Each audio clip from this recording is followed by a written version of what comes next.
Bueno, muy buenas tardes. Me complace una vez más estar aquí con ustedes en este seminario internacional sobre el pensamiento político del liberalismo, al cual la Universidad Francisco Marroquín ha tenido la gentileza de acogerme.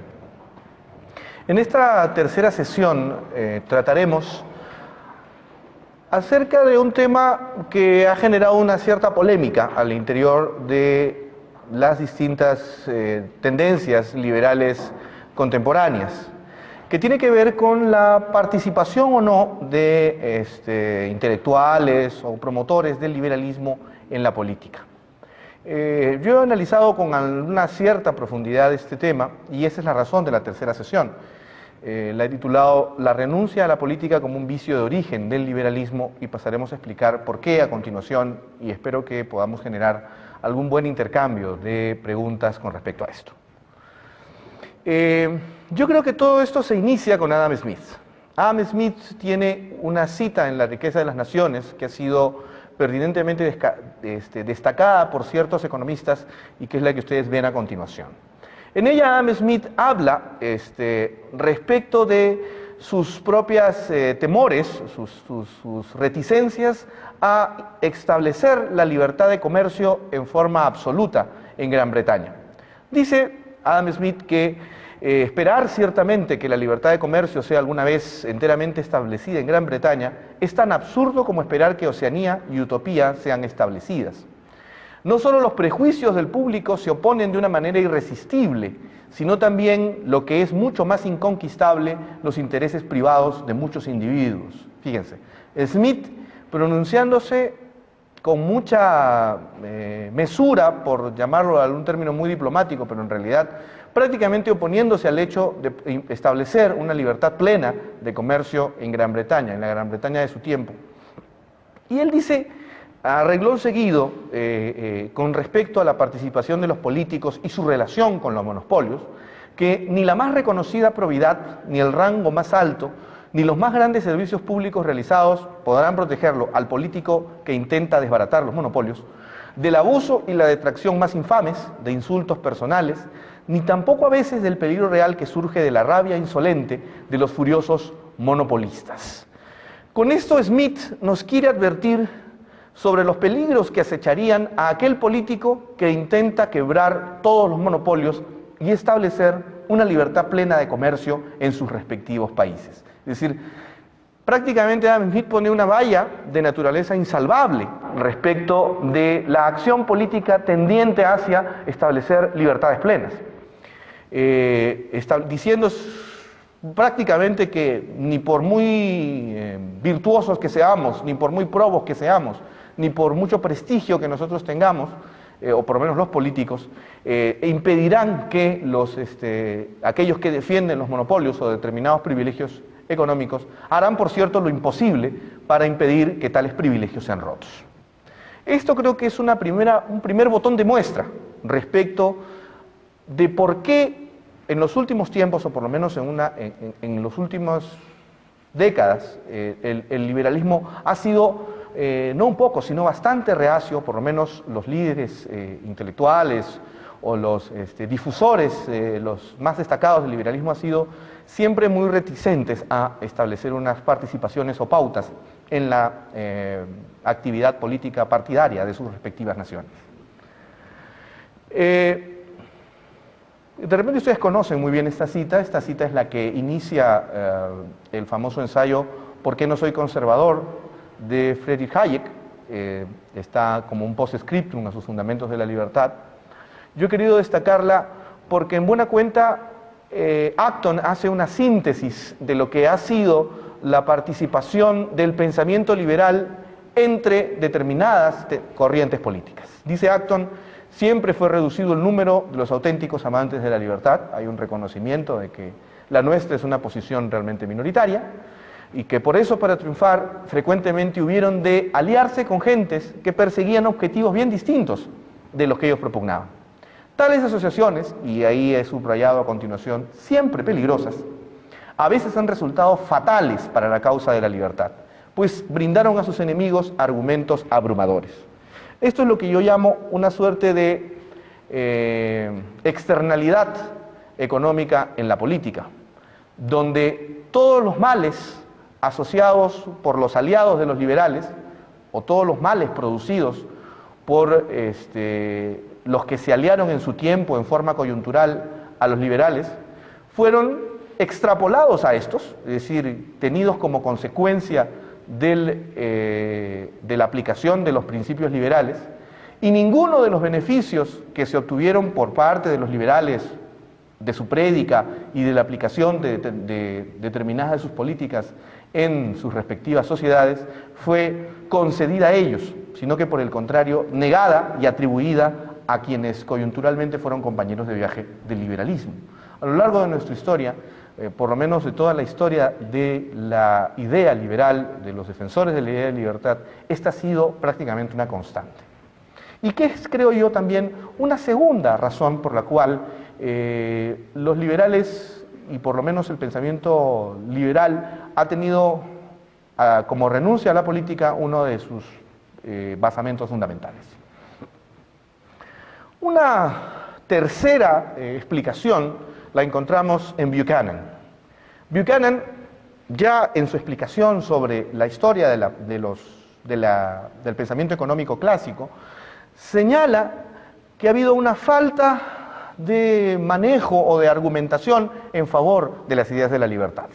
Dice, los economistas políticos clásicos no lograron desarrollar su idea central, las propiedades de coordinación espontánea de la economía de mercado. A esto quiero decir que el establecimiento de las propiedades de coordinación espontánea de la economía de mercado es, a decir de Buchanan, el principal aporte de los economistas políticos clásicos del siglo XIX, ¿no es cierto? La idea que todo el mercado podía coordinarse como a través de una mano invisible, la famosa frase de Adam Smith, que luego es analizada, discutida con detalle por los economistas políticos clásicos posteriores a él y ya en el siglo XIX, dice Buchanan, con suficiente rigor. No ha habido una exposición clara, una argumentación definitiva, rotunda, respecto a los beneficios que generaba la coordinación espontánea en la economía de mercado, dice Buchanan, reitero, con suficiente rigor y precisión como para garantizar su invulnerabilidad frente a argumentos que respaldaban ideas completamente opuestas. Esta es la de los defensores de los monopolios, de las intervenciones en el mercado, por cualquiera sea esta la razón. Este fracaso era fruto de la ausencia de comprensión y énfasis suficiente de la dependencia crítica de un orden de mercado efectivo respecto de la existencia de una estructura o marco legal e institucional fundamental, que debe ser básicamente de naturaleza y origen políticos. Lo que sostiene Buchanan, y es una posición que yo comparto, es que la defensa de la economía de mercado no debió ser una defensa de naturaleza económica, sino más bien de carácter político. Esto es, de defensa de los mecanismos institucionales que permitían la existencia de una economía de mercado, esto es la defensa del derecho de propiedad, del derecho de los contratos, en general del derecho a la vida y del constitucionalismo limitado, esto es, de impedir que el poder interfiera en nuestras vidas y haciendas, y que tiene a su vez un argumento de naturaleza política, o más bien de retórica política, y que ese tipo de argumentación estaba completamente ausente entre los economistas políticos clásicos del XIX, debido a que ellos no se percataron, según lo que señala Buchanan, de que la defensa iba por esos términos en lugar de ir por los términos estrictamente económicos en los cuales se ampararon. El resultado fue, como todos sabemos, que entrado el siglo XX, las políticas intervencionistas hicieron primero eco en las universidades, en los centros de investigación e institutos a lo largo de toda Europa, y 10 o 15 años después tuvimos las primeras revoluciones bolcheviques, la asunción del comunismo a partir de la segunda década del 20 y lo que fue posteriormente todo lo que se dio a conocer como el siglo XX, como el siglo del intervencionismo o el siglo del comunismo, o del siglo del estatalismo del Estado en todo el mundo. Hay una segunda, digamos una cuarta línea de explicación para esta renuncia a la política, sea como argumentación o como práctica, que señala Buchanan. Buchanan dice que los economistas clásicos, igual que los científicos y filósofos sociales modernos, incluye a ellos, digamos, varios de sus coetáneos, no lograron llevar a cabo la distinción categórica entre la acción política colectiva encaminada al establecimiento y conservación de las normas, esto es la Constitución, la defensa del orden constitucional, y la acción política que implica defender la Constitución, dentro de la cual tiene lugar el proceso económico, y la acción política colectiva que entorpece o trata de reemplazar al propio proceso económico. Aquí hay que hacer una distinción fundamentalmente clara. Los economistas clásicos y en general los liberales contemporáneos no han hecho una distinción entre la política evolutiva y la política revolucionaria, es decir, la que defiende el desmontaje de todo el orden constitucional, o sea, para decirlo claro, las políticas o las acciones políticas de naturaleza socialista, es decir, encaminadas a entorpecer, a infartar y en buena cuenta a reemplazar el bellísimo andamiaje de mercado por el torpe andamiaje socialista, respecto de las acciones políticas encaminadas a la defensa de esas libertades, a la defensa del orden espontáneo, a la defensa política del orden espontáneo, a la defensa política del orden constitucional, a la defensa política del gobierno limitado. Es decir, para Buchanan, los liberales pensaron que una y otra cosa eran la misma actitud, que la defensa de una acción, de una línea de acción política respecto de la otra era la misma y la única, que no se excluían, que no eran compartimientos estancos, cuando en realidad sí lo eran. Esa situación es la que buenamente ha enmarcado la actitud de los liberales respecto de la política. Es decir, la participación en la política siempre va a ser o corrupta o revolucionaria, nunca de una defensa de orden institucional. Arthur Seldon, que es un gran economista y pensador liberal, señala que la aceptación al gobierno como institución benigna, que primordialmente busca el bien de la gente corriente, ha sido sustituida por la sospecha de sus motivos, la duda sobre su capacidad de cumplir sus promesas y el escepticismo sobre la integridad de los políticos que lo dirigen. ¿Qué quiero decir? Si algún aporte cultural, y eso lo dijimos en la sesión anterior, si algún aporte cultural ha tenido el pensamiento liberal y libertario en los últimos tiempos, es que ha sedimentado en la gente su desconfianza respecto del gobierno. Hasta antes de la década de los 30, las gentes en todo el hemisferio occidental y en general en todo el mundo veían o tenían confianza en las acciones de sus gobiernos. A partir de la Primera Guerra Mundial, el periodo de entreguerras, la Segunda Guerra y la Guerra Fría, las gentes han ido paulatinamente aceptando las tesis libertarias de que siempre hay que desconfiar del gobierno. Lamentablemente ha escapado un análisis, a mi juicio, a los liberales contemporáneos. Y ese análisis ha consistido fundamentalmente en concebir que ese rechazo cultural al gobierno se extiende como un rechazo cultural a la política. Una vez más, una explicación de las tesis, de la última tesis o del último argumento de Buchanan. Identificar toda acción política como una acción revolucionaria, cuando lo que hay que hacer es discernir, dividir lo que es una acción política revolucionaria y por lo tanto nefasta, de aquella acción política positiva, tendiente a defender, restaurar, incrementar la defensa de las libertades por supuesto, y limitar al gobierno.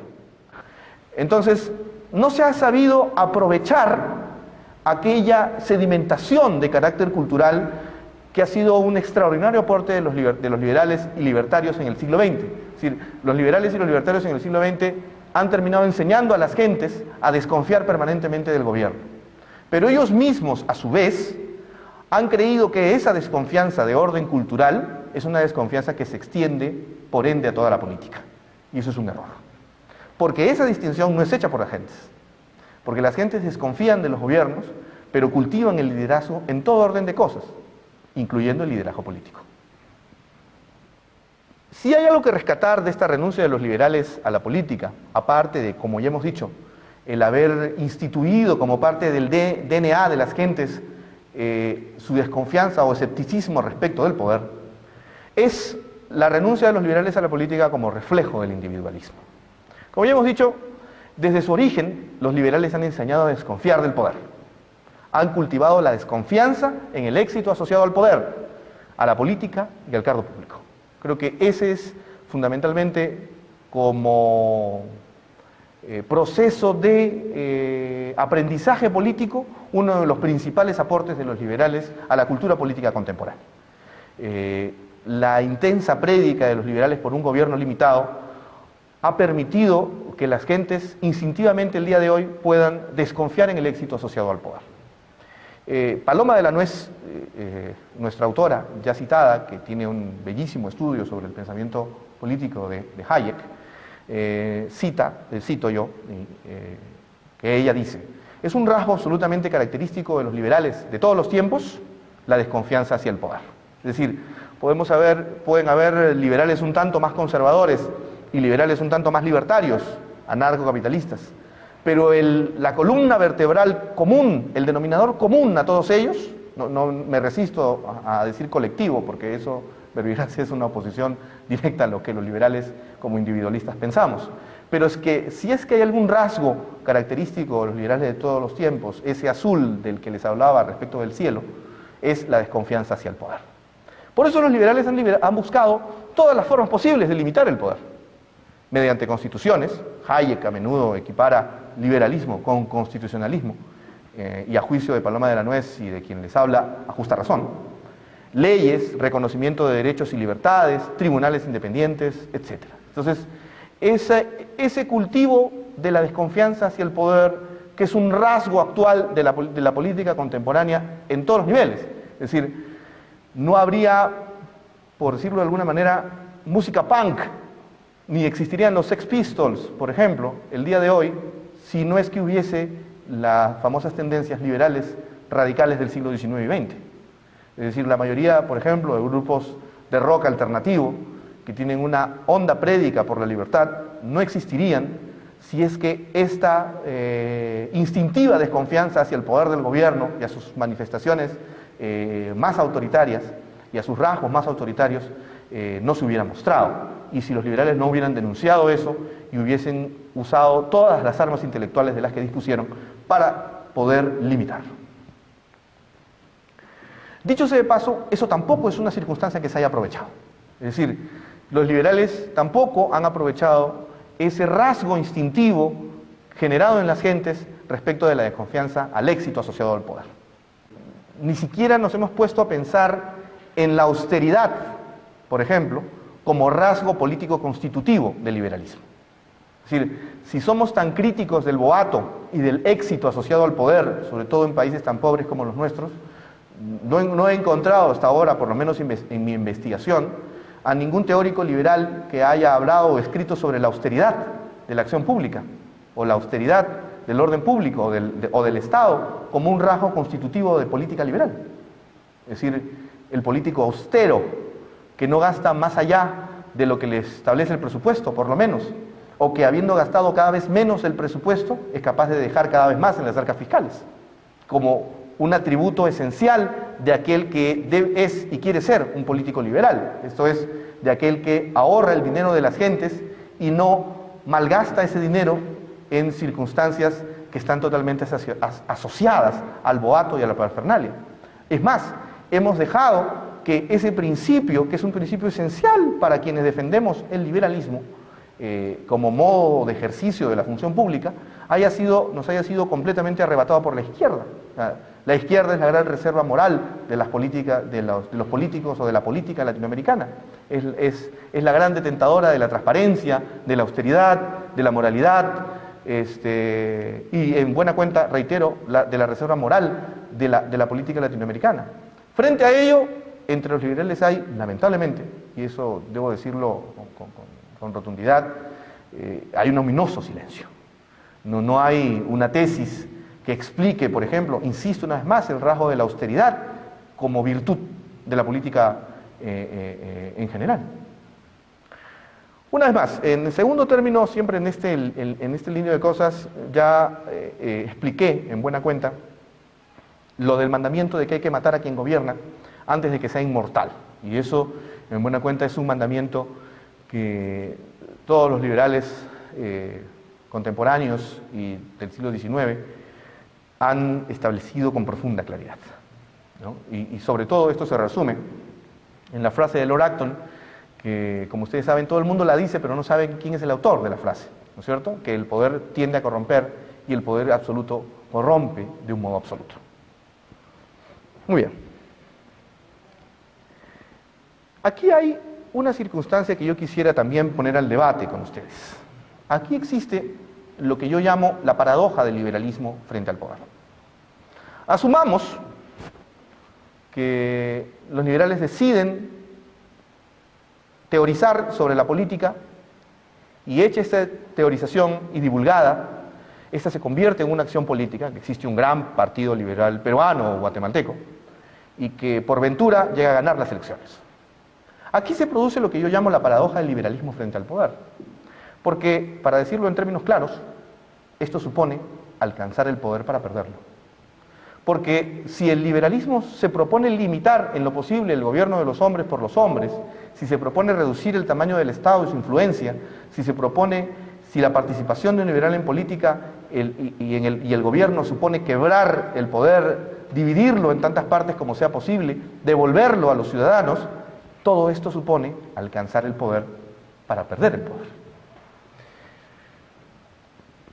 Y yo creo que es, a mi juicio, amén de todas las causas que ya han sido establecidas a lo largo de la historia del pensamiento liberal respecto de la renuncia de los liberales a la política, este es finalmente el problema fundamental.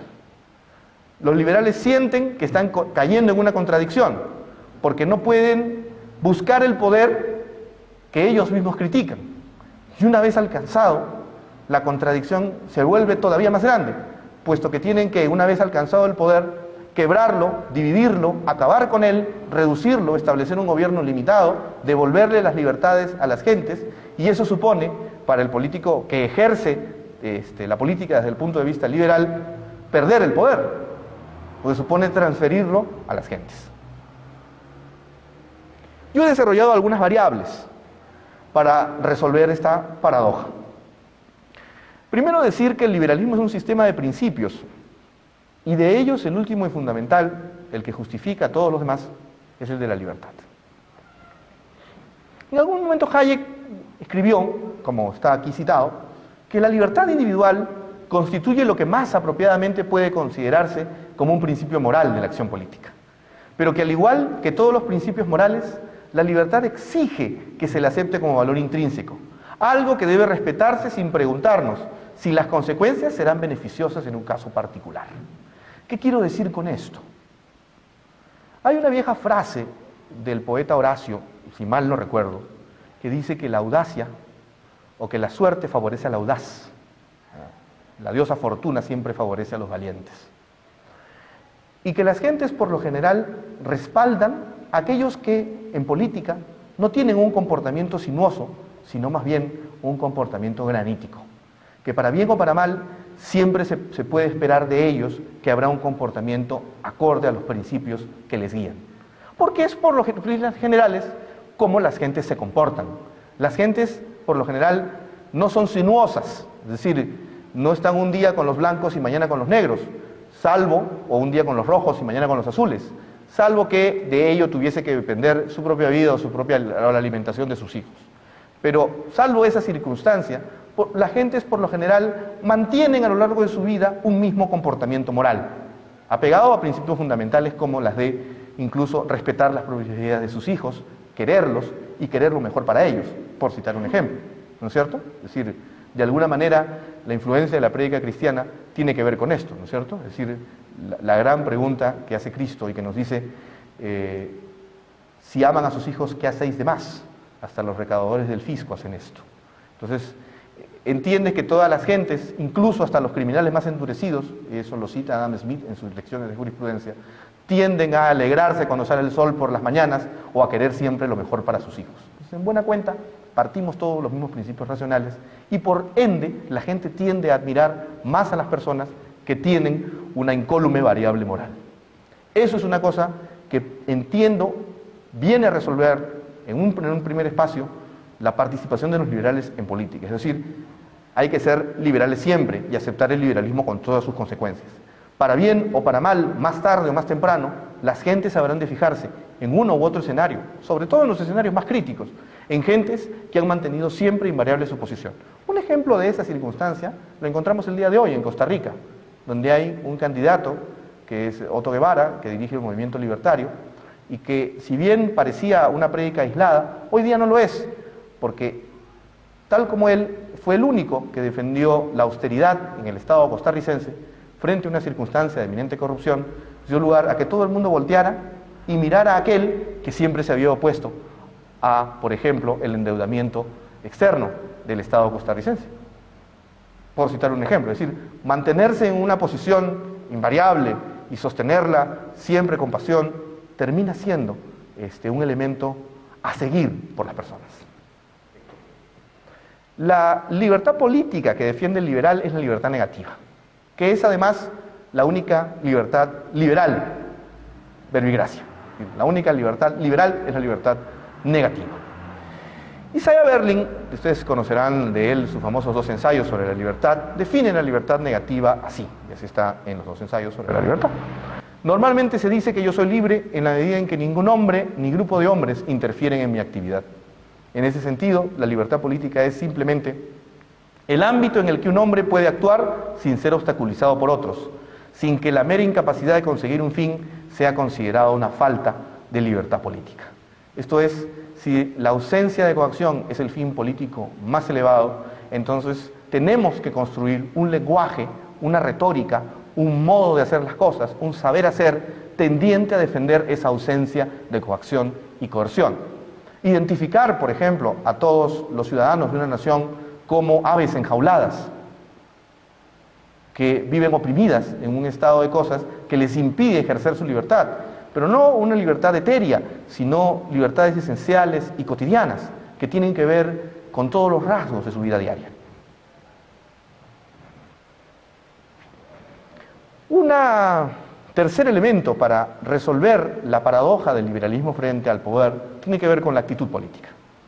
El político liberal, y esto lo definimos en oposición al brillante ensayo de Hayek, ¿por qué no soy conservador?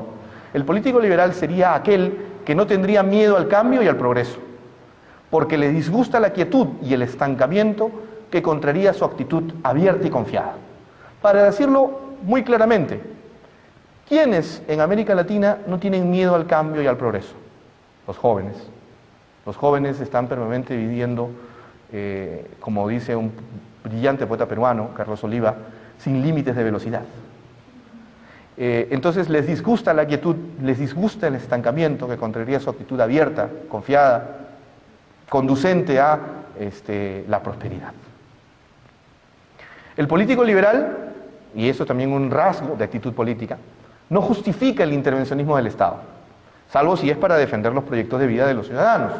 Es decir, tenemos que defender nuestros derechos al abrigo de todo ataque, de aquel que quiera violarnos, de aquel que quiera hacernos daño, de aquel que quiera, interferir con nuestro proyecto normal de vida. Yo soy mi dueño, yo busco mi destino. Nadie más que yo es responsable de mi propia vida.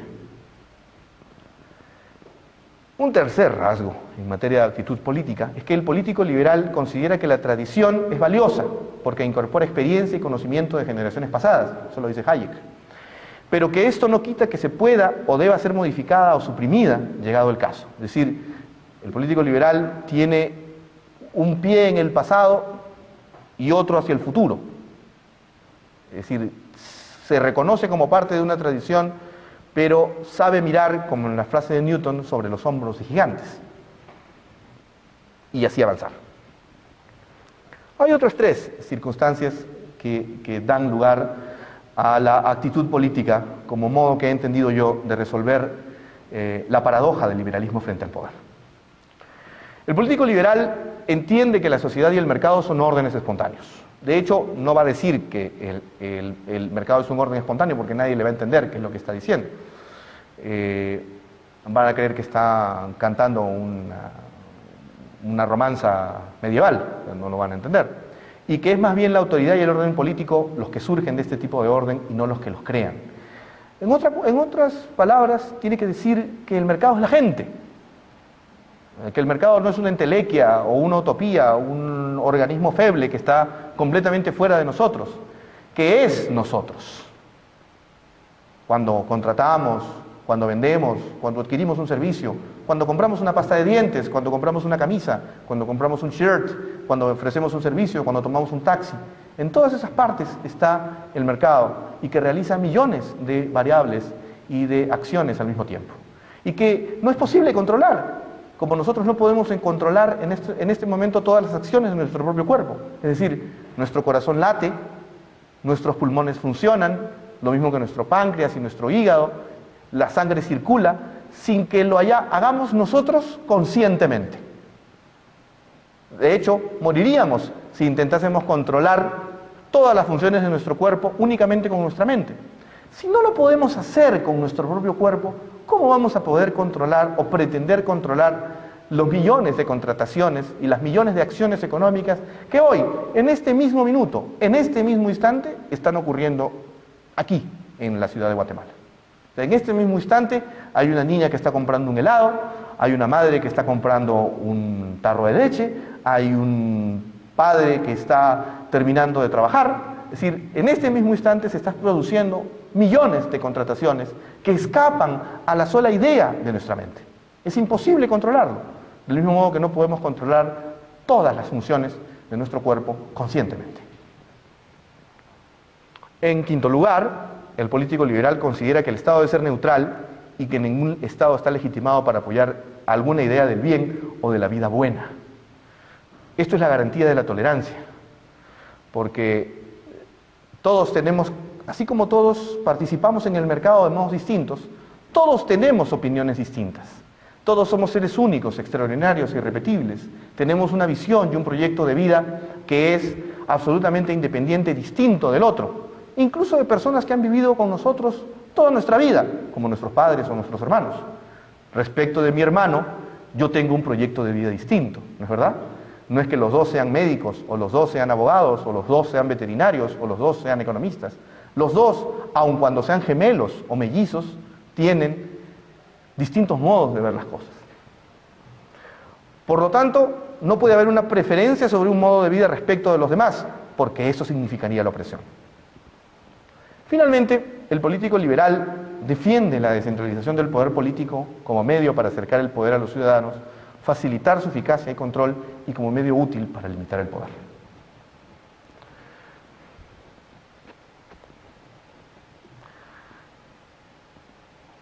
Los políticos, cualquiera sea su tendencia, cualquiera sea su color, cualquiera sea la bandera que ellos tengan, son seres humanos iguales que nosotros. Tienen, como ya hemos dicho, como hemos aprendido ahora en la sesión sobre Hobbes, tienen los mismos miedos negativos, los mismos apetitos negativos, así como las mismas influencias positivas que nosotros. ¿Sí? Igual que nosotros, no son seres ni buenos ni malos, simplemente son.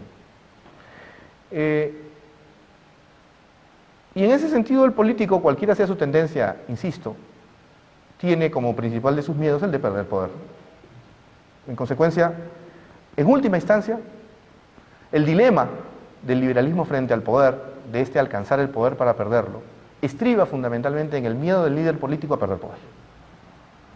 La paradoja, más allá de la actitud política que debe ser cambiada, más allá de los principios, las imágenes y los gestos que un liberal que interviene en política debe tener, al final se resume en una actitud de naturaleza psicológica, que es acorde a su naturaleza humana. Todo político defienda las libertades o vaya en contra de ellas, siempre va a tener miedo a perder poder. Eso es una circunstancia invariable, absolutamente objetiva. No considerarla sería una gran ingenuidad. Pero hay una respuesta posible para eso. Hay que decir finalmente que el verdadero poder no descansa en el Estado, ni descansa en el control de la ley, sino en la aprobación e influencia de la opinión pública. Así, devolver al poder a los ciudadanos garantiza la aprobación de la opinión pública y en buena cuenta garantiza el mantenimiento del poder que supone ser un líder influyente dentro de su comunidad. Es una suerte de círculo virtuoso. Dado que el poder descansa en el liderazgo que exista sobre la opinión pública, en la medida en que se devuelva este poder a la opinión pública favorecerá, hará merecer de sus favores al político que le haya devuelto el poder.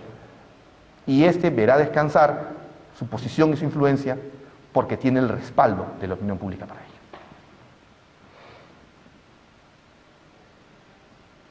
Hobbes decía una cosa muy clara, que una vez superado el apetito de dominio, una vez superado el deseo de poder, una vez soliviantado el miedo a la inseguridad y al egoísmo propios del estado de naturaleza, el último apetito que tiene que resolver el ser humano es el de la gloria.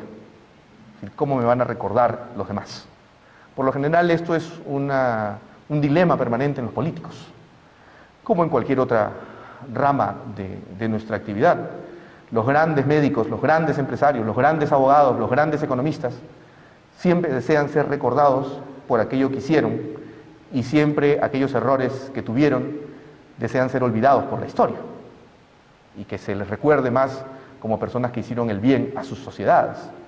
En Norteamérica, nosotros, o los americanos, recuerdan a Rockefeller o a Dale Carnegie como grandes filántropos.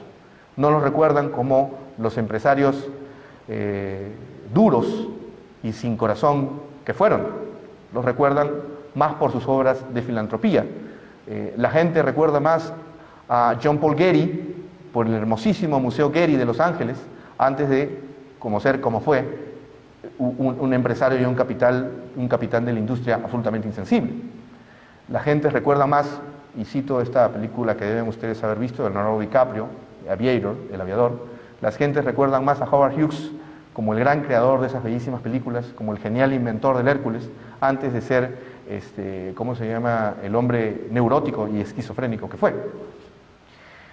Por tanto, así como todos los líderes en distintas comunidades, los líderes políticos desean ser recordados por algo, es decir, tienen un apetito de gloria que es inmanente a todo ser humano, en mayor o menor grado.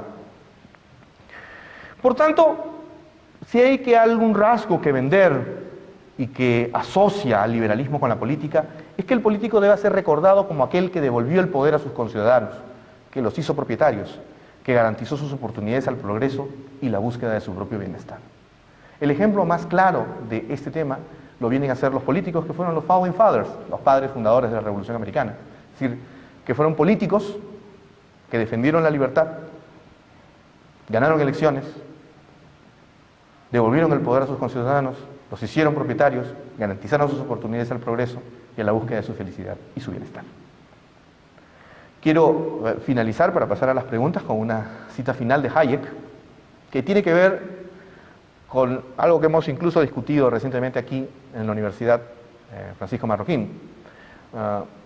Hay quienes consideran que la libertad o el liberalismo es solo y única y excluyentemente una convicción de naturaleza racional, que el liberalismo descansa única y exclusivamente en la razón. Eso tiene un grado de verdad, pero como el propio Hayek dice, y aquí está en la cita, los liberales son aquellos que tienen la causa de la libertad en el corazón. Y el corazón, señores, es poesía, el corazón es sentimiento, el corazón es sentimiento que se transmite.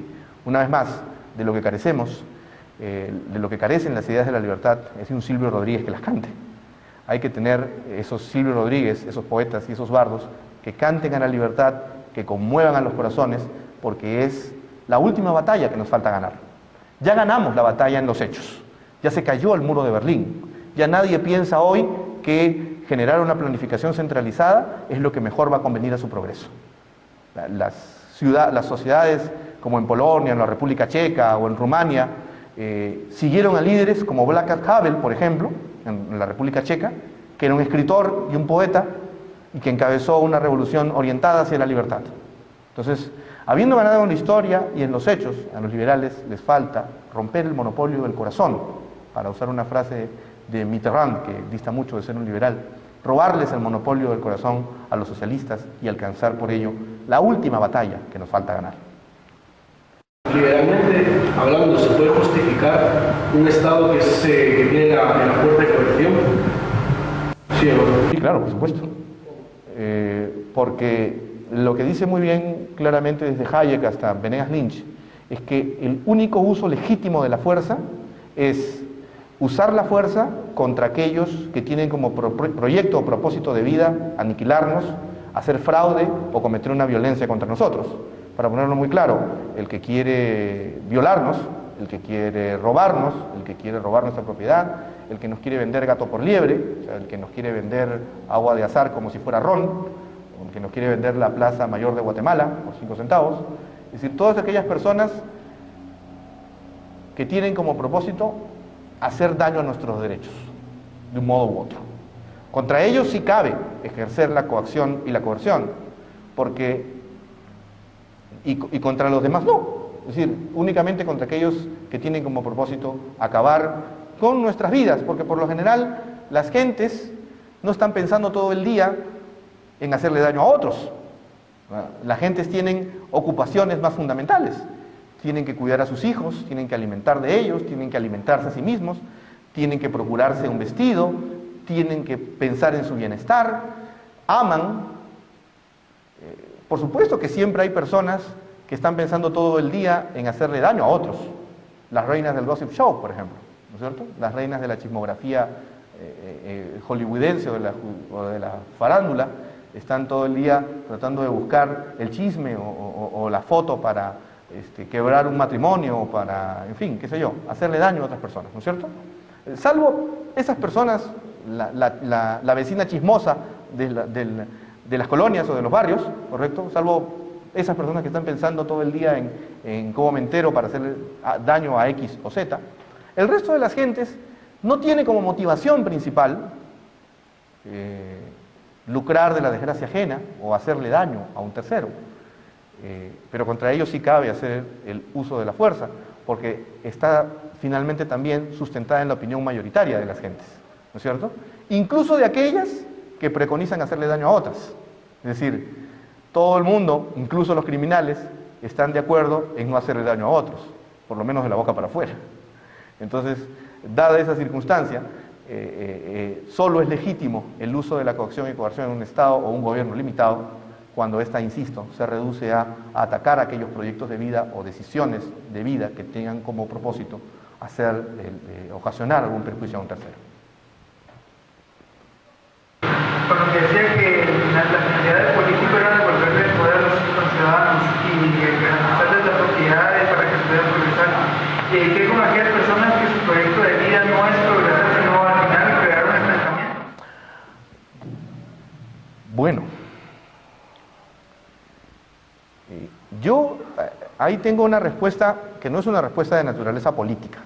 Ojo, es decir, es difícil que un político pueda argumentar lo que voy a decir a continuación. Yo soy de las personas creyentes en que el progreso no debe depender nunca de la dádiva del Estado, sino del esfuerzo personal de cada uno. Y esto supone siempre hacer de más algo. Es decir, el artista más disciplinado, el deportista de élite, siempre se dice a sí mismo: voy a hacer unas abdominales más, voy a correr 1 kilómetro más, voy a nadar 100 metros más. ¿Correcto? Es decir, para mí sería inmoral hacer uso de los recursos del Estado que les pertenecen a todos, incluyendo aquellas personas que se esfuerzan, para dárselo a aquellas personas que no tienen en sí mismos ningún esfuerzo. ¿Correcto? Porque mira tú, incluso hay personas que tienen menos capacidades físicas que nosotros. Es decir, hay personas que han perdido el uso de las piernas o el sentido de la vista y que tienen un trabajo y que cuidan a sus hijos y que procuran lo mejor para ellos. ¿Con qué justificativo de orden moral puedo yo decir que una persona que está completa, es decir, que no le falta una pierna o un brazo, que no ha perdido el sentido de la vista, que tiene sus 5 sentidos completos, va a recibir una dádiva del Estado respecto de otra que siendo ciega, trabaja, que siendo sordo-muda, trabaja, que faltándole una pierna o ambas, trabaja y no mendiga en la calle? O sea, ¿cuál es la justificación moral que nos permite decirnos a nosotros que una persona en pleno uso de sus condiciones y facultades tiene menos posibilidades de ganarse la vida que otra que no los tiene, y que sin embargo se gana la vida en contrario de aquella? Yo no encuentro hasta hoy alguien que me diga que eso está teñido de moralidad. Entonces, yo creo que el Estado, y por eso los liberales hablamos de la reducción del Estado, no debería invertir los dineros de los contribuyentes, que ya de por sí es muy difícil obtenerlos, en subsidiar a aquellas personas que no pueden, que pudiendo mantenerse a sí mismas, no lo hacen. Por supuesto que siempre habrá aquellas personas completamente minusválidas, es decir, aquellas personas que de ningún modo tengan cómo poder sobrevivir, los más ancianos, ¿cómo se llama? O los recién nacidos, que puedan ser abandonados al pie de una iglesia, ¿no es cierto? Ahora, sobre eso sí, efectivamente cabe lo que es considerado una suerte de ayuda que puede ser estatal o privada. Hayek dice muy claramente de que eso no, aún en ese caso, no estamos hablando de un ejercicio monopólico del Estado, sino de una intervención conjunta. Yo no sé si aquí, pero en Perú, las primeras beneficencias que existieron eran privadas. En el Perú lo eran, todas. Es decir, las esposas de los capitanes de la industria, de los líderes empresariales, de los sectores más pudientes de la sociedad, destinaban una parte importante de su tiempo a financiar y a promover este tipo de beneficencias. En varias ciudades del Perú, los hospitales más antiguos, y que, cosa curiosa, son los que todavía mejor funcionan, eran hospitales generados a partir de estas beneficencias privadas. Entonces, en esa circunstancia, por supuesto, yo comparto la posición de Hayek, que dice que en esos casos, exclusivamente en esos casos, es posible, ¿cómo se llama?, generar una ayuda de naturaleza estatal, pero que de ningún modo sea monopólica, sino que además permita la participación del sector privado en ella. No sé si con eso contesto un poco tu pregunta. ¿Cómo se logra obtener el poder que dice usted y después dárselo a los ciudadanos cuando las sociedades son corruptas y el gobierno lo que pretende es mantener el poder centralizado y una burocracia enorme para beneficiarse de él? Bueno, lo primero es alcanzarlo, ¿no? O sea, lo primero es llegar a él. O sea, lo primero es conquistar el poder mediante las elecciones. Eso es lo primero que hay que hacer. Ahora, en ese aspecto, ya lo veremos en la sección que tenga que ver con el tema de la estrategia política a favor de la libertad, pero en esencia lo primero es, ¿cómo se llama?, ganar el poder legítimamente. Y eso supone entender también que uno tiene adversarios, como dice Smith con claridad, que harán lo imposible por impedir que un programa radical de corte liberal pueda ser llevado a cabo. Primero, todos aquellos que van a perder privilegios. Ahora, eso es una circunstancia que ha hecho desistir a muchísimos liberales de participar en política.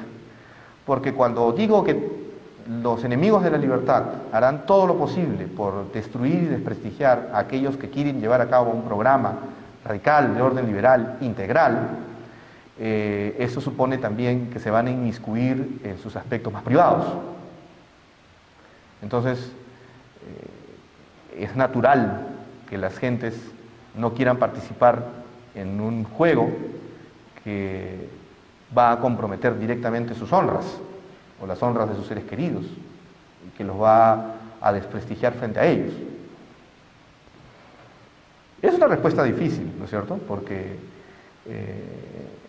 el desmontaje de la burocracia es una medida difícil de tomar a cabo, de llevar a cabo, de cumplir y de resolver.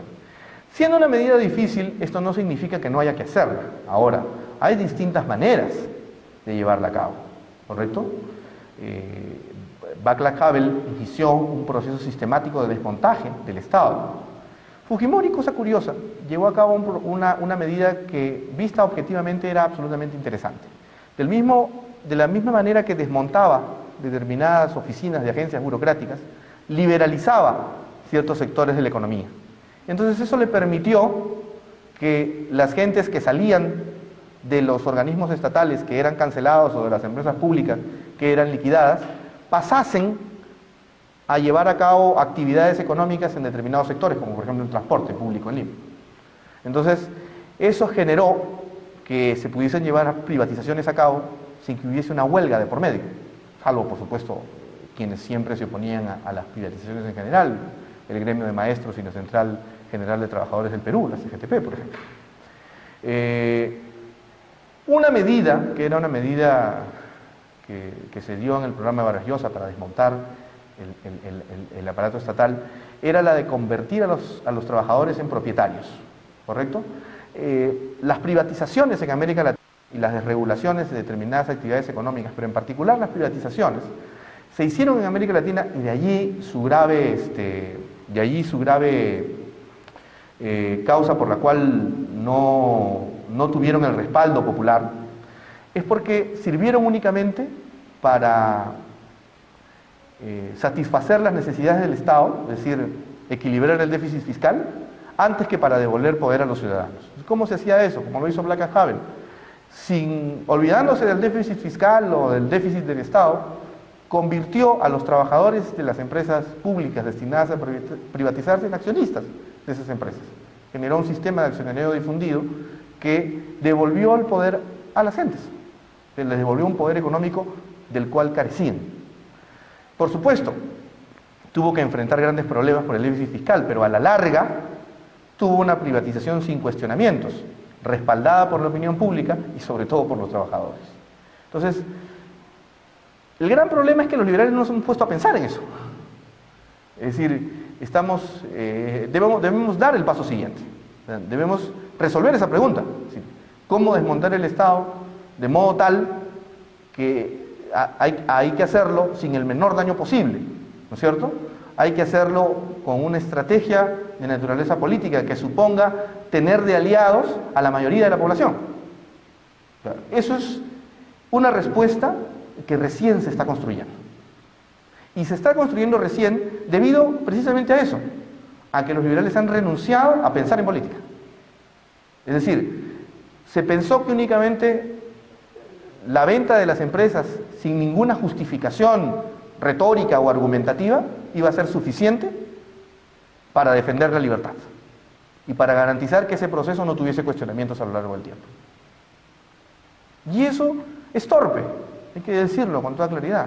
Es torpe pensar que una medida va a ser respaldada por la población si la población no está convencida o no conoce sus resultados o sus beneficios. Es decir, si no le han dicho. Es como un matrimonio. Usted no se va a casar con alguien con quien no conoce. Es decir, yo no me casaría con alguien que no conociera, o sea, que no supiera cuáles son sus efectos y sus virtudes, cómo me voy a llevar yo con ella. En fin, responderle a la pregunta también de si me gusta o no, si la amo o no, si soy correspondido o no. Si no respondo esas preguntas, si no estoy convencido respecto de ellas, yo no voy a contraer matrimonio con esas personas. ¿Por qué el día de hoy los tratados de libre comercio, salvo los globafóbicos o aquellas personas que están en contra del tratado, no prenden la opinión pública? ¿Por qué la gente lo entiende favorable? Esto es debido fundamentalmente a la relación cultural que hay con los norteamericanos. Entiende que, sin que se lo hayan explicado, que hay un elemento que va a permitir un mayor progreso material de nuestras economías. Porque entiende que vamos a estar, comerciando con la primera economía del mundo. No hay necesidad de que se lo explique. ¿Por qué? Porque ya hay una relación de naturaleza cultural, hay una convivencia con sus principales manifestaciones culturales, artísticas, musicales, etc. El reggaetón de nuestros días es una influencia directa del hip hop norteamericano. Entonces, hay una connivencia general de orden cultural entre los más jóvenes, en particular entre los más jóvenes, ¿no es cierto?, que juegan videojuegos, que ven películas, que participan en las distintas manifestaciones artísticas de música popular, que tienen también, por su parte, una relación positiva con la música popular norteamericana, etcétera, etcétera, etcétera. Entonces, las gentes entienden que sí, es beneficioso sin que se lo hayan explicado, pero en el caso de las privatizaciones y en general del liberalismo, no existe una estrategia que permita ejemplificar ello. Es decir, que rescatando los ejemplos culturales, como por ejemplo el de rescatar la voluntad de libre comercio de las ferias artesanales, de las que hay aquí o de las que hay en Antigua, Guatemala o en el Cusco, por ejemplo, del grado de aprendizaje empresarial de esas personas, de cómo ellos han aprendido al libre comerciar por sus padres o sus madres. En Puno, por ejemplo, una ciudad en el Perú, son las mujeres las que se dedican al comercio. Creo que en América Latina en general son las mujeres las que dirigen las pequeñas bodegas o los pequeños establecimientos comerciales.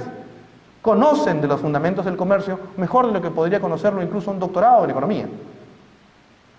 Entonces, ¿cómo no hablarles en sus términos si ellas son proclives a escuchar el mensaje? Entonces, esa labor evangelizadora, por llamarlo de algún término, que pretenda ejemplificar esa idea, es necesaria. Y no se ha hecho por las razones que antes he dicho. No se ha hecho porque se consideraba que era una labor imposible, que era una labor demasiado grande. No se ha hecho porque se consideraba que era una labor que iba a enrarecer o rebajar la teoría liberal. No se consideró hacerlo porque se confundía una actividad política con otra, etcétera, etcétera. Sin dejar de reconocer incluso que argumentos de naturaleza cultural, como la desconfianza del poder, como la confianza cultural sobre el comercio, sobre la propiedad y el progreso, están permanentemente en manos de nuestros ciudadanos. Es decir, las gentes comercian todos los días, lo que no ven son las intervenciones económicas del Estado. Son más proclives, por tanto, a creer en el comercio que creer en la intervención el día de hoy. Las chicas y las jóvenes y las familias van a los malls cada fin de semana. Es decir, viven con ellos, tienen una permanente relación entre esas circunstancias. Y sin embargo, ¿qué entran a comprar? Un polo del Che Guevara. Entonces, esa circunstancia es una circunstancia que tiene que cambiar, pero como cualquier hecho en la vida, no cambia en el vacío. Los liberales hemos creído que el orden espontáneo es un orden en el que todo se va a dar en el vacío. Y hemos olvidado, por ejemplo, la importantísima función del empresario, que es el que descubre un nicho de mercado, descubre una preferencia en cualquier rama del comercio o de la actividad económica y encuentra ahí una manera de hacerse rico y de contribuir a su sociedad, porque es una inmensa contribución. El hecho de que yo les esté hablando desde un micrófono sobre un edificio de 6 pisos, utilizando una laptop con una pantalla y un ecrán determinados y en el que ustedes estén sentados en una silla de plástico, es una muestra de la inmensa contribución del empresariado a la vida en común, a la vida en sociedad. De no haber existido esos líderes empresariales que descubrieron esa innovación o que la financiaron y que la produjeron en serie, el día de hoy estaríamos sentados, como muchos en América Latina, sobre piedras.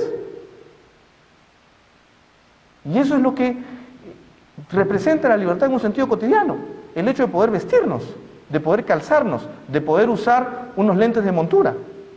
Durante 1700 años, los miopes, que como era mi caso, no podíamos ver, estábamos condenados a la ceguera permanente. Fue a partir de la revolución industrial, y sobre todo de las aplicaciones médicas en materia oftalmológica, como los miopes encontramos posibilidades, primero para ver a través de los anteojos, y segundo, a través de los procedimientos tecnológicos de las operaciones de láser, que fue la que me hice yo hace algún tiempo, para cumplir con mi promesa de no volver a usar anteojos nunca más. Entonces, y eso es consecuencia del capitalismo, eso es consecuencia de la economía de mercado. Eso no fue un invento de naturaleza colectivista, eso no fue ningún invento de ninguna economía centralmente planificada. Yo soy padre de una niña, y no hay día que yo bendiga, y creo que mi mujer tampoco, al creador de los pañales desechables. Una de las personas a las que las mujeres en todo el mundo deberían poner un pedestal es al creador de los pañales desechables, que les permitió tener grandes horas, hombres dedicadas a su propia actividad. Nadie lo conoce, nadie sabe quién es el inventor del pañal desechable. ¿No es cierto? Antes, y las señoras acá lo recordarán, cuando no existían los pañales desechables, existían los pañales de tela, uno tenía que convivir con 40 o 50 pañales de tela, que debían ser hervidos en lejía todos los días. ¿No es cierto? Bueno, a alguien se le ocurrió pañales que pudieran usarse una vez y desecharse. ¿Y eso qué permitió? Que las mujeres tuvieran más tiempo para hacer sus cosas. Que tuviera más tiempo para destinarlas a sí mismas y a sus familias, y a sus esposos. Y nadie le ha puesto un pedestal, no hay un nombre, no hay un solo nombre de esa persona en una calle en Guatemala. Entonces, ¿por qué? Y eso es una cosa que veremos en la sesión cuarta. Porque en la sociedad en general tendemos a creer que todo está dado por sentado, que se inventó en el aire.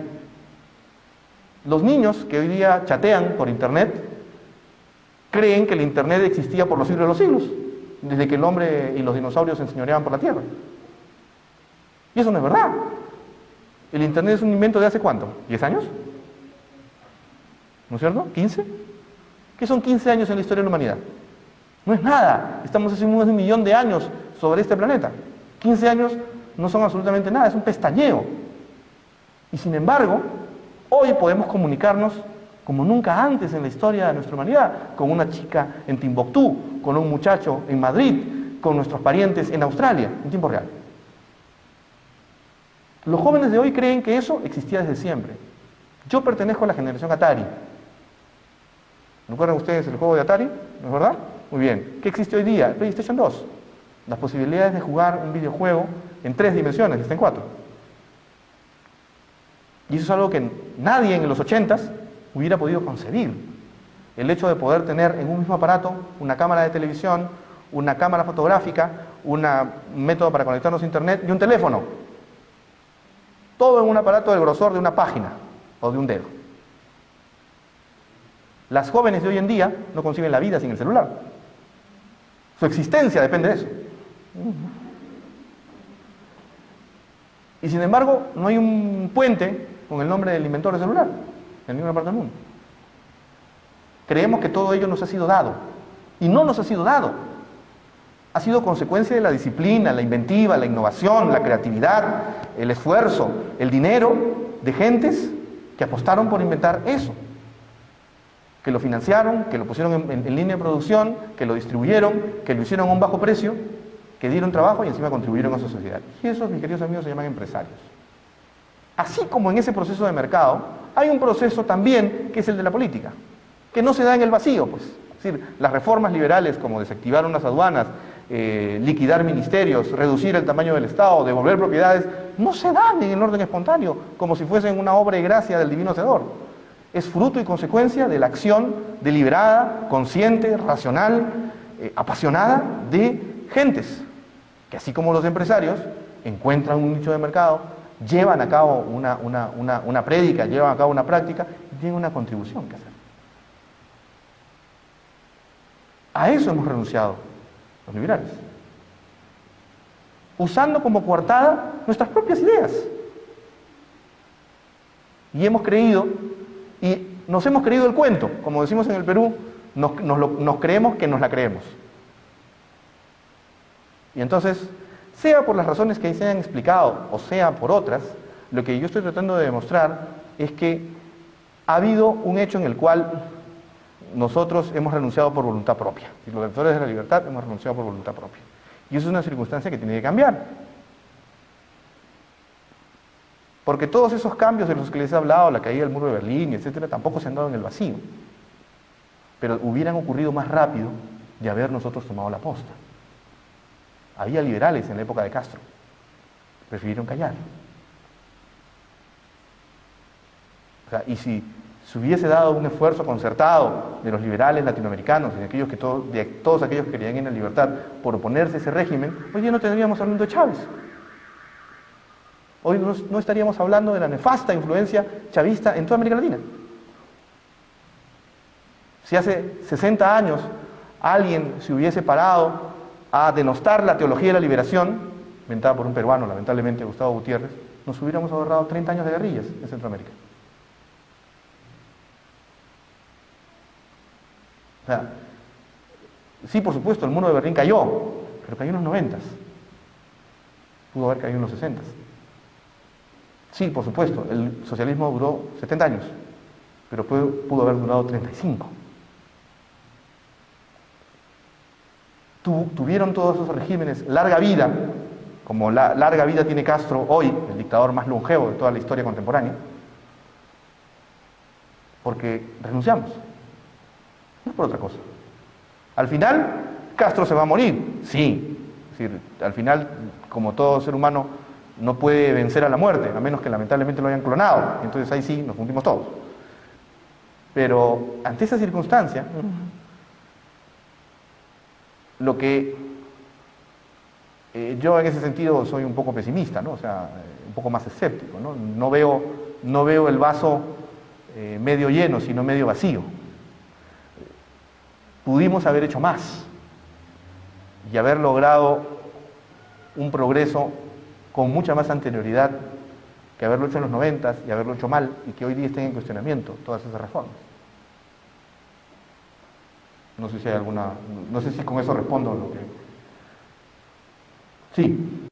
¿Puede ser tarde para darle ese nuevo enfoque? Yo creo que nunca es tarde, ¿no? Es decir, yo creo que nunca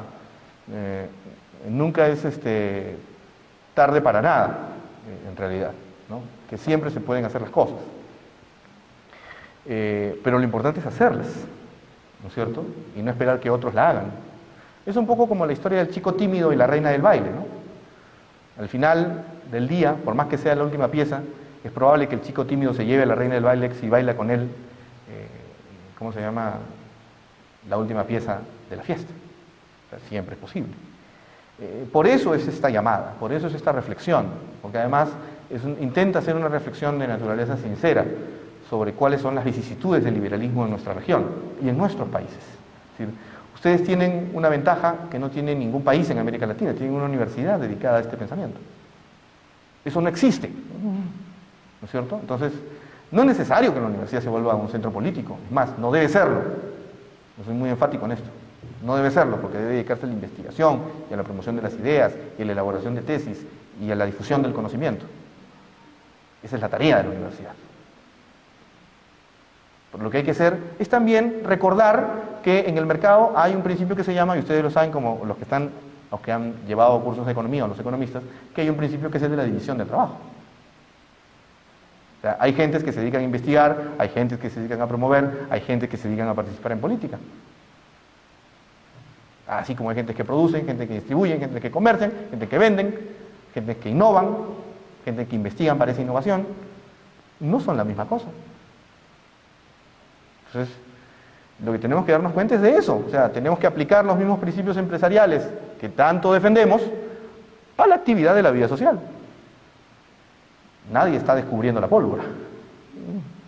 No se trata de un proceso de descubrir la pólvora, sino de aplicar aquello que nosotros creemos, las metodologías que hemos aprendido, las que hemos ido descubriendo, a lo que corresponde a nuestra vida social. Una curiosidad. En base al concepto de soberanía, se ha visto que la soberanía pues la utilizan como el poder pues en el Estado, ¿verdad? Y más que todo un Estado tal vez centralizado. Se ve que el liberalismo cambia pues este enfoque. Entonces, la idea de soberanía que nos da el liberalismo, ¿cuál es? Yo creo, vamos a ver, lo que pasa es que el concepto de soberanía está muy unido al concepto de los estados, ¿verdad?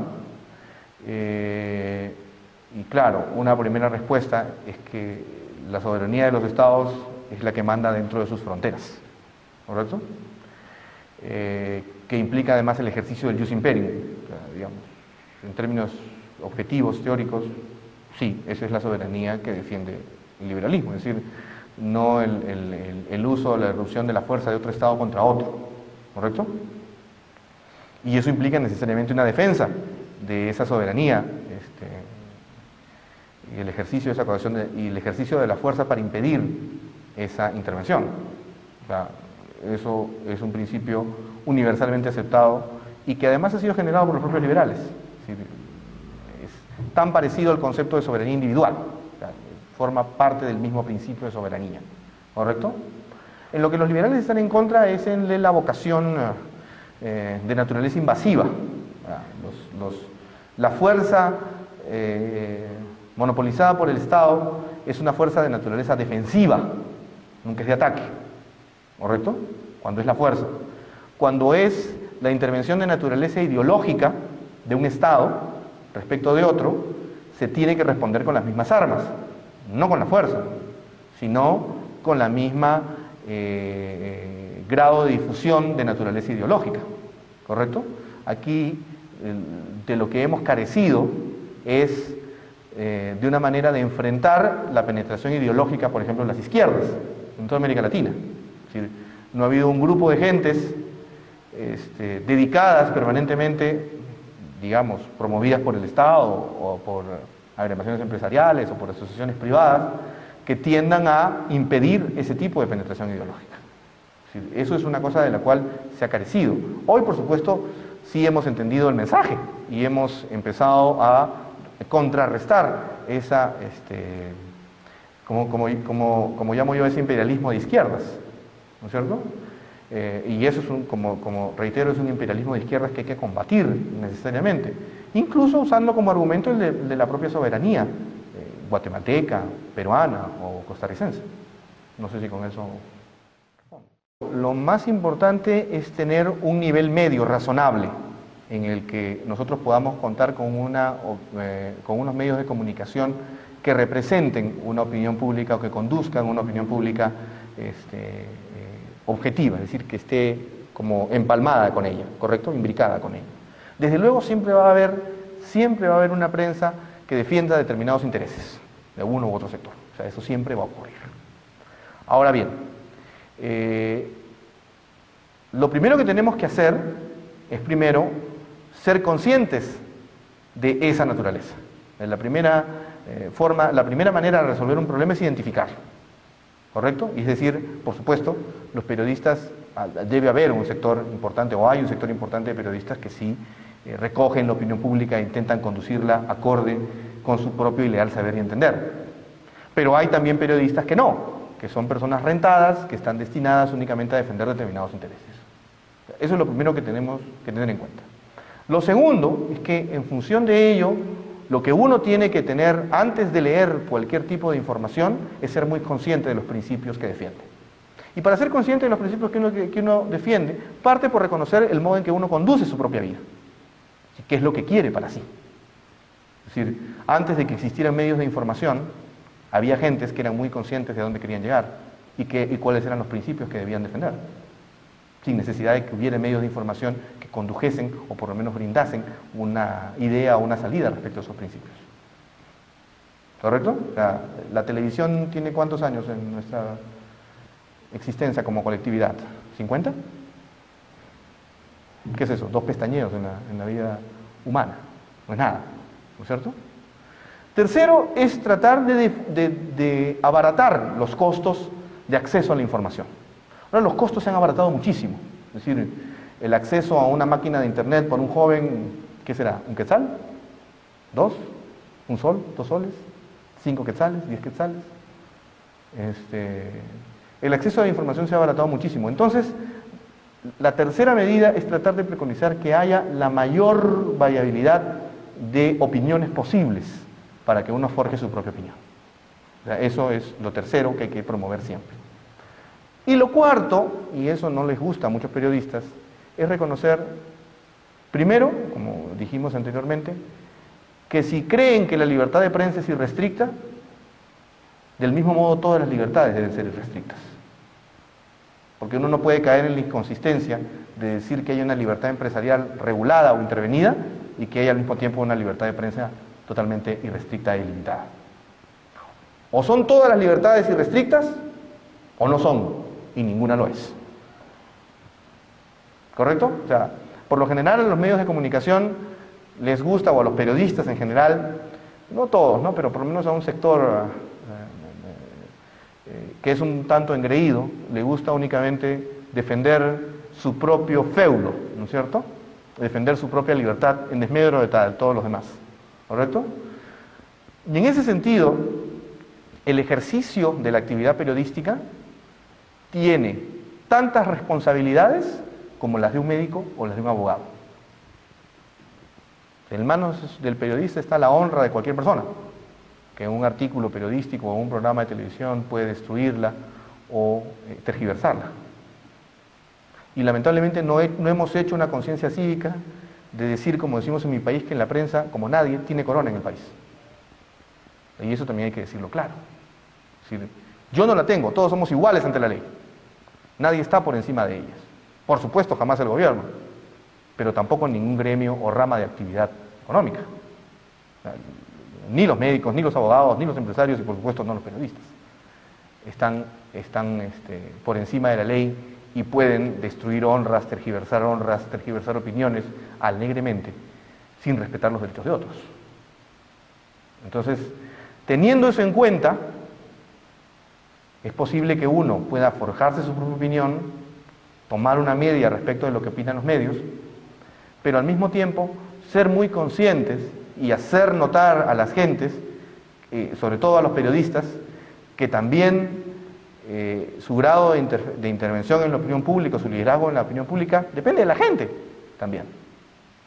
Es decir, yo creo que los periodistas tomarían muy en cuenta, si se tomara una encuesta, como se hizo en Lima, que dijese que los periodistas defienden ciertos intereses.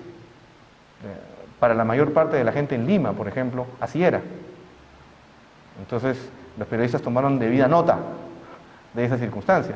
Yo estoy seguro que si alguna empresa encuestadora aquí en Guatemala hace lo mismo, encontrará una variable interesante que tendría que tomar en cuenta, ¿no? Entonces, sí, por supuesto. Lo que sí es también hay que ser muy conscientes de que tampoco podemos impedir que haya personas que quieran defender determinados intereses en una tribuna periodística. O sea, eso también es legítimo, como es legítimo el uso que uno le haga de su propio dinero, ¿correcto? Pero nosotros también, como consumidores, como usuarios de una actividad periodística, tenemos todo el derecho de no comprar ese medio o no ver ese programa. O sea, eso también estriba en nuestra libertad, ¿no es cierto? O hacerle mala propaganda a otro medio, decir, no, ese medio está completamente del lado de A o del lado de B. O sea, eso también estriba en nuestra propia opinión, ¿correcto? Al fin y al cabo, los medios son canales que reducen el costo de acceder a la información, pero es solamente eso, ¿correcto? No es nada más que eso. O sea, eso también nos lleva a ver en su justa dimensión el rol de los medios. Por supuesto que tienen un liderazgo en la opinión pública, pero el liderazgo final, último de la opinión pública, que hacen ustedes, en la opinión que ustedes sigan. Y la primera opinión que tienen que seguir es la de sus propios principios, me parece. Sí, ya, gracias. ¿Una pregunta más? Ya. Tomando en cuenta la situación real de los países de Latinoamérica, que somos producto de generaciones que hemos vivido con paternalismo del Estado, que hemos tenido erróneas concepciones sobre lo que es poder y libertad, ¿se puede realmente establecer un gobierno libertario? Por supuesto que sí, sin lugar a dudas, porque la libertad también significa el derecho a equivocarse, el derecho a escuchar música que a nadie le guste, el derecho a vestirse mal, como decimos en el Perú, vestirse de manera guachafa, el derecho a tener mal gusto, el derecho a combinar mal nuestra ropa, el derecho a escuchar a los Tigres del Norte, el derecho a que nos guste el reggaetón con toda su parafernalia de orden machista y etcétera. El ejercicio de la libertad no implica que todos vayan a escuchar a Mozart mañana. El ejercicio de la libertad no significa que todos vayan a leer a Octavio Paz mañana, ¿correcto? Y eso además, en lo personal, entraña un mensaje profundamente discriminatorio, ¿no? O sea, los otros no saben, pues, y por tanto no pueden ejercer bien su libertad. Yo sí. Yo soy el más sabio. Yo soy el rey filósofo. Yo sí he leído más, ¿no es cierto? Yo sí he leído Marx, o yo sí he leído Hayek, así que yo sé qué cosa es la libertad y ustedes no saben porque ustedes no han leído. Eso es, el propio Hayek se regurgitaría en su cripta si es que escuchara eso, porque él mismo desde la fatal arrogancia condenaba esos intentos de arrogancia contra otros, de los ingenieros sociales y terceros. Entonces, el liberalismo por definición es humilde, es una cosa que yo sostengo y creo permanentemente. ¿Por qué el liberalismo es humilde? Porque reconoce el valor de cada individuo, porque reconoce el derecho de cada individuo a tener buen o mal gusto. ¿Qué es lo que define a buen o mal gusto? allá es lo que nos digan los críticos de arte, que por lo general son artistas frustrados. Entonces, no, eso no es el ejercicio de la libertad puede ser ahora. Y yo les voy a enseñar un ejemplo. Yo sé, no sé, aquí en Guatemala debe ser igual que en Perú, donde hay un gran porcentaje de gentes que están en Norteamérica, ¿no es cierto? Viviendo. Esas gentes pagan sus impuestos en Estados Unidos, no se pasan una luz roja. Saben perfectamente que si se pasan una luz roja o si incumplen una norma van a tener una sanción, ¿no es cierto? Piensan y sienten culturalmente con los norteamericanos incluso, ¿no es cierto? Uno los ve más como un guatemalteco de allá, o un peruano de los de allá, ¿no es cierto? Y han viajado de toda clase y condición social, ¿no es cierto? A trabajar como gerentes, o como workers, o en fin, como obreros, o operarios, funcionarios, etcétera, etcétera. ¿Eso no muestra acaso que los peruanos o los guatemaltecos pueden vivir en una sociedad avanzada respetando sus derechos? Eso es una segunda respuesta, y eso tiene una segunda respuesta. ¿Eso no significa acaso que ese mismo sistema institucional no se puede replicar en Guatemala o en Perú? Si las gentes que viven allá los respetan, porque hay un environment, hay un entorno que permite ese respeto, ese environment o ese entorno aplicado en Guatemala, en Argentina o en Perú, ¿no dará lugar a ese mismo tipo de pauta de comportamiento? Sí. Entonces, no es necesario estudiar más o de que hayamos tenido décadas de paternalismo del Estado. Es más, precisamente porque hemos tenido tantas décadas de paternalismo del Estado, porque la libertad es tan necesaria y tan indispensable. O sea, creer en el gradualismo es pensar, ¿cómo se llama?, en que para curar un brazo infectado tengo que aplicar primero una curita, y luego 2, y luego 3, en lugar de desinfectar la herida. Lo que tengo que hacer es precisamente atacar el mal y atacarlo de raíz. Además, por una cuestión de estrategia, porque es mejor atacar el problema de una vez y resolverlo de una vez, que tenerlo 50 años y esperar a resolver los 50 años, ¿no es verdad? Entonces, si uno tiene una pierna gangrenada, lo que tiene que hacer es cortarla. Es doloroso decirlo, pero hay que hacerlo, ¿no es cierto? Entonces, sí, por todas esas razones, es indispensable, es imperativo establecer un régimen de libertad con respeto de derechos. Primero, porque está demostrado en los hechos de que podemos convivir en un sistema así. Segundo, por una cuestión de naturaleza moral. Nosotros no tenemos derecho a intervenir en las formas o modos de comportamiento, en tanto no violen derechos de otras personas. Serán sus modos de comportamiento, serán sus maneras de ser, de vestir, de conducirse, de comportamiento, etcétera, etcétera. Podemos convencerlas de vestirse, comportarse de otra manera. Podemos enseñarles a hacerlo. Es nuestra obligación, además. Ese es nuestro compromiso cívico. Pero, y finalmente, también tenemos derecho a equivocarnos. En eso consiste la libertad. Muchas gracias.